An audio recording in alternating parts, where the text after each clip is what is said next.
All right, y'all. Woo! Let's get down to these 5 key takeaways to making and being a good friend.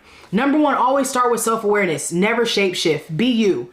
Be you to the T. Authenticity is always key. Authenticity is always your superpower. So be you. If you feel like you got to shapeshift like we talked about last week, like we're not out here eating spinach like Popeye just for you to like me. I'm not out here, drinking some cool juice just for you to try to rock with me. We're not doing that, okay? Be you, and you'll attract it. You will naturally organically attract the friends that you are supposed to have, people you're supposed to do life with. Number 2, it's 3. Number 2, leverage social media. Don't just slide into somebody's DMs to get at them. Slide into somebody's DMs to make a friend. I've done this. I got friends, whether it was started from business or just like, yo, you look mad cool. Can we connect? And it's happened. So like allow yourself to be vulnerable and get out there and grow your social capital, personal and professionally, by sliding into somebody's DMs and trying to make a friend. Number 3, invest in your current village. Invest in the people that are around you, especially going into this next season of life, so you can really see like who's really rocking with you and who's not, right? Like really invest, because when you invest, you'll see what your return on investment looks like. If you don't get the ROI that you thought you was gonna get, then you're good, right? Then I don't even gotta rock with this no more. I can step away.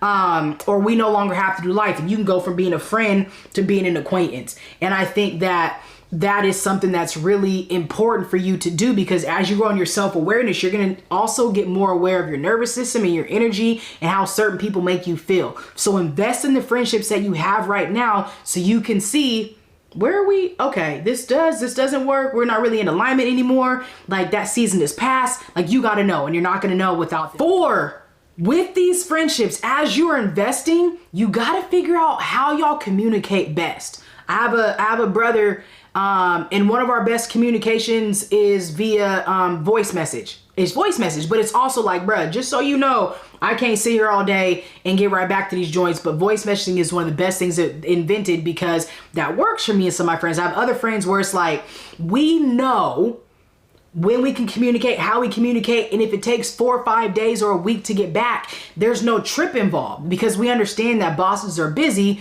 but we also care and value our relationship at the same time. So communicate and say, what form of communication works best for you? What's our communication style that allows us to stay engaged? Some might just be simply sending TikToks back and forth. Cool, I know you're live. I know what made you laugh this week. I know your thought was that. That might be it. But you got to know and get on the same page. Number 5, I'm going to encourage you to make a list of your friends. I told y'all last week I got a list of everybody and where they fit in my life. And I'm going to encourage you to make a list of your friends, because it's important to know. It's important for you to know, like, okay, who am I going to invest in? Who can I call on? Who can I like? What does that even look like? Are we even still as cool as what we used to be? When's the last time I talked to her? Like, it might be time to just do some cleaning or some checking up. It might be time to do some apologizing. Have you kind of fell off? Did you kind of isolate? What did you do? What was your role in the situation? So make a list of your friends so that way you can know who you need to check in on, especially during the holidays, because the holidays are not always fun for everybody. And who you might need to connect with, who you might just need a phone call with, 30-minute lunch, some coffee or something, because we were made to do life with people. All right, y'all, this has been an engaging practice. I don't know about you, but I enjoyed myself, and I could have gone on longer and longer, but I'm going to stop and we're going to close this practice out. And I just have a couple things to say, again, that come from our mentors, our inspiration for this episode. And Jay-Z goes on. I'm really encouraging you to go listen to this song, but there's a part where Jay-Z talks about the importance of his relationship with his wife, but then also with his best friend, and talks about how, like, if you don't understand that, we ain't meant to be friends. And I think it's important because there's a standard there.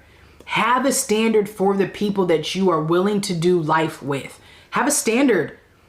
Like, do you have a standard, or is it just like anybody, then you're mad that you don't got no good friends because you never had a standard in the first place? If you don't understand this, we're not meant to be friends, period.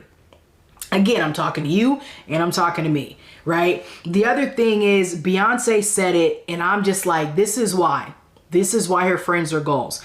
They pray for me. They see better days for me. They want better days for me. They pray for me. they see better things for me, and they want better days for me. So not only is her stress, their stress, and their stress, her stress. Not only are you blessed, I'm blessed, but they pray for me. I bear my soul with them. Like we laugh and we cry together. Like we do life together. And I just really want y'all, I think everybody deserves to have that. At some point in time in life, everybody deserves to cultivate great relationships, because we were born for community, and you deserve to be in a village, in an intimate relationships where you can just be, like Ella May said, naked. Like Beyonce said, soul. You see my soul. That is what it is, because we're doing life together and we're made for life. So all that to say is, check on your friends, check on your strong friend. We'll talk about that stigma later. But check on your friends, check on your friendships, right? Friends, how many of us have them?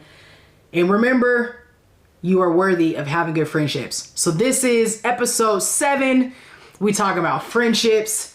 Invest in your emotional intelligence. Invest in your friendships. Invest in your social capital, because you're worthy of having it.